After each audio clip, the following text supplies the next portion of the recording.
জনতার এই বিজয় সারা বাংলাদেশের ছাত্র সমাজে বিশ্বকে দেখিয়ে দিল যে ছাত্রদের ক্ষমতা কতটা, দেশের জনগণের ক্ষমতা কতটা। প্রতিটা হত্যার বিচার করা হবে, প্রধানমন্ত্রী ত্যাগ করেছেন। আজকে সরকার ভেবেছিল যে চেয়ারে বসে জনগণকে শাসন করব, শোষণ করব, ছাত্রদের শাসন করব, শোষণ করব। শোষণের নাম দিয়ে, শাসনের নাম দিয়ে একের পর এক মায়ের কোল খালি করতে আরম্ভ করেছিল। বাচ্চা বাচ্চা ছেলে মেয়েদেরকে গুলি করে, সেনা দিয়ে, প্রশাসন দিয়ে হত্যা করতে আরম্ভ করেছিল। আজকে সেই সরকার নিজে জনগণের চোখ এড়িয়ে পুলিশ প্রশাসনের সহযোগিতা নিয়ে দেশ থেকে পালাতে বাধ্য হয়েছে। আজকে এটা লজ্জা যে একজন দেশের সরকার, একজন দেশের প্রধানমন্ত্রী হয়ে জনগণের চাপে জনগণকে শাসন শোষণ করতে করতে তার এতটাই বাড়বাড়ন্ত বেড়ে গেছে যে সরকার তাকে নিজেকে দেশ ছেড়ে পালাতে বাধ্য হয়েছে। এ থেকে বিশেষ করে আমার রাজ্যের এবং আমার দেশের যতগুলো মুখ্যমন্ত্রী আছে, আমার দেশের প্রধানমন্ত্রী, আমি আপনাদের বলবো, এই মিডিয়ার মাধ্যম দিয়ে আমি আমার দেশের প্রধানমন্ত্রী সহ আমার দেশের সমস্ত মুখ্যমন্ত্রীদের বলবো, আপনারা অবিলম্বে তৈরি হন। যেভাবে আপনারা আমার দেশে, আমার রাজ্যে ধর্মকে নিয়ে আপনারা রাজনীতি করে বেড়াচ্ছেন, জনগণের ওপরে যেভাবে আপনারা একের পর এক আপনারা শোষণ করে বেড়াচ্ছেন, জনগণকে আপনারা বিভিন্ন রকমভাবে হেনস্থা করে বেড়াচ্ছেন, নোটবন্দি থেকে নিয়ে বিভিন্ন রকমের আপনার আধার কার্ড থেকে নিয়ে বলুন, প্যান কার্ড থেকে নিয়ে বলুন, আই কার্ড থেকে নিয়ে বলুন, জিএসটি থেকে নিয়ে বলুন, প্রত্যেকটা পদক্ষেপে আপনারা যেভাবে জনগণকে হেনস্থা করে বেড়াচ্ছেন, আজকে ওষুধ থেকে নিয়ে প্রত্যেকটা জিনিসের দাম যেভাবে আমার রাজ্যে, আমার দেশে বাড়তে আরম্ভ করে দিয়েছে, ইলেকট্রিক বিল থেকে নিয়ে আজকে জনগণ কিন্তু আস্তে আস্তে খেপতে আরম্ভ করেছে। আপনারা অপেক্ষা করুন, এই বাংলাদেশের সরকারের মতো, শেখ হাসিনার মতো আপনাদেরকে কিন্তু এই দেশ ছেড়ে, এই রাজ্য ছেড়ে কিন্তু পালাতে বাধ্য হতে হবে। বিশেষ করে আমি আমার রাজ্যের, আমি আমার দেশের জনগণের কাছে অনুরোধ করব, এ দেশ হিন্দু, মুসলমান, জৈন, খ্রিস্টান, আমরা প্রত্যেকটা ধর্মের মানুষ কাঁধে কাঁধ, হাতে হাত মিলিয়ে আমরা ভারতকে স্বাধীন করেছিলাম।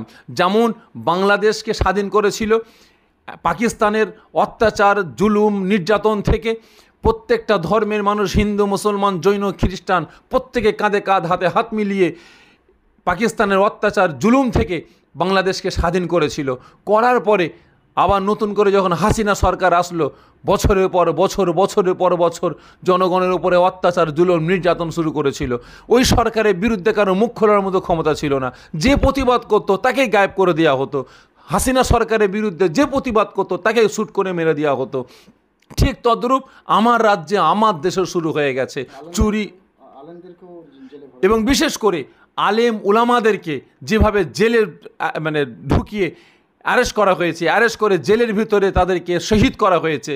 যেমন দেলোয়ার হোসেন সাঈদী সহ বিভিন্ন আলেম উলামাদের উপরে যেভাবে অত্যাচার, জুলুম, নির্যাতন শুরু হয়েছিল, ঠিক তদ্রূপ আমার রাজ্য শুরু হয়েছে। একের পর এক আলেমদের নামে বিভিন্ন রকমের কেসারি দেওয়া হচ্ছে। রাস্তাঘাটে আলেম উলামাদেরকে দেখলে অপমান, অপদস্থ করা হচ্ছে। একটা আলেম, যেমন আমরা জলসা থেকে বাড়িতে ফিরছি, দেখতে পাচ্ছি একটা আলেমকে পুলিশ প্রশাসন দাঁড় করিয়ে চেকিং করার নাম করে ডিগ্গি খোলো, হ্যান্ড খোলো, ত্যান খোলো, এই কার্ড দাও, ওই কার্ড দাও, কেন এত জলসা করতে গেছিলেন, কে ধর্মসভা করতে বলেছে। এবং শুধু মুসলমান বলে নয়, বিভিন্ন পাদ্রীদেরকেও, যেনারা পূজারী, বিভিন্ন জায়গায় পূজা করতে যাচ্ছেন এবং যেনারা কীর্তন করে বেড়ান, তেনাদেরকেও বিভিন্ন জায়গায় হেনস্থা করা হচ্ছে। অবিলম্বে আমি মিডিয়ার মাধ্যম দিয়ে আমার রাজ্য সহ আমার দেশের প্রধানমন্ত্রীর কাছে আমি অনুরোধ করব, অবিলম্বে সুষ্ঠুভাবে দেশ চালান, জনগণকে আপনারা নিজেরা বাঁচুন, জনগণকে বাঁচাবার ব্যবস্থা করুন। এবং আমার রাজ্যে, আমার দেশে যেভাবে জিনিসপত্রের দাম আকাশ ছুঁতে আরম্ভ করেছে, বিশেষ করে জনগণ আজকে জ্বর, যন্ত্রণা, ব্যথা, বেদনা, প্রত্যেকটা পদক্ষেপে হসপিটালে যাচ্ছে, সেখানে গিয়ে ঠিকমতো ট্রিটমেন্ট পাচ্ছে না। এবং তার সাথে সাথে প্রত্যেকটা ওষুধের দাম বেড়ে যাচ্ছে, খাদ্য খাবারের দাম বেড়ে যাচ্ছে, প্রত্যেকটা জিনিসের দাম বেড়ে যাচ্ছে, ট্রেনের টিকিট থেকে নিয়ে, বাসের টিকিট থেকে নিয়ে প্রত্যেকটা পদক্ষেপে দাম বেড়ে যাচ্ছে। অবিলম্বে এগুলো কমাবার চেষ্টা করুন। তেলের দাম বেড়ে যাচ্ছে, কমাবার ব্যবস্থা নিন, না হলে আগামী দিন আমার দেশের জনগণ, আমার রাজ্যের জনগণ, বাংলাদেশের জনগণদের মতো, বাংলাদেশের ছাত্রদের মতো যেদিন সজাগ হবে, সেদিন আপনারা কিন্তু পালাবার রাস্তা খুঁজে পাবেন না।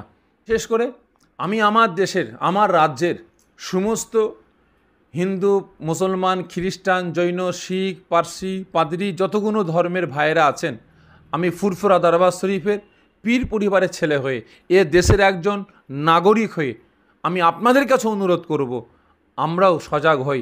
আসুন আমরা আমাদের প্রাপ্যটা বুঝে নিই। আমরা এক হয়ে প্রত্যেকটা পদক্ষেপে আমরা আন্দোলনে ঝাঁপিয়ে পড়ি। যদি আমরা আন্দোলন না করি, যদি আমরা মুখে কুলু কেটে বসে থাকি, তাহলে আগামী দিন কিন্তু ওই বাংলাদেশের মতো শাসন, বাংলাদেশের মতো অত্যাচার, বাংলাদেশের মতো নির্যাতন আমাদেরও সহ্য করতে হবে। তখন এমন একটা দিন আসবে, ধৈর্যের বাঁধ ভেঙে যাবে, তখন আমরা কিছুই করতে পারবো না। অবিলম্বে আসুন আমরা কাঁধে কাঁধ, হাতে হাত মিলিয়ে আমার দেশকে রক্ষা করি, আমার রাজ্যকে রক্ষা করি, আমার দেশের জনগণকে আমরা নিজেরাই বাঁচাবার ব্যবস্থা।